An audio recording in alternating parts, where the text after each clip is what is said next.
ღმერთო, გამწმინდე მე ცოდვილი. ესე იგი, ნახეთ, ჩვენ ხო ვევედრებით ახლა ღმერთს.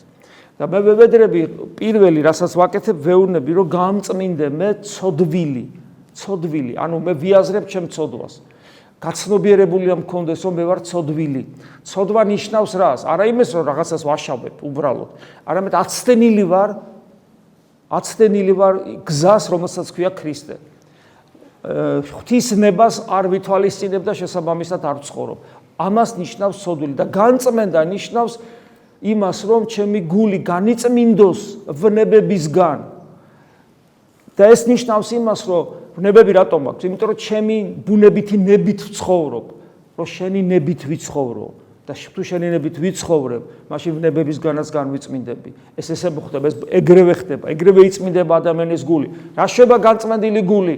ხედავს საკუთარ ცოდვებსაც კიდევ უფრო სიღრმისეულად და უფრო სიღრმისეულად ებრძვის და რაც თავარია იწყებს ღმერთის ხედვას, საღვთო მადლის განცდას.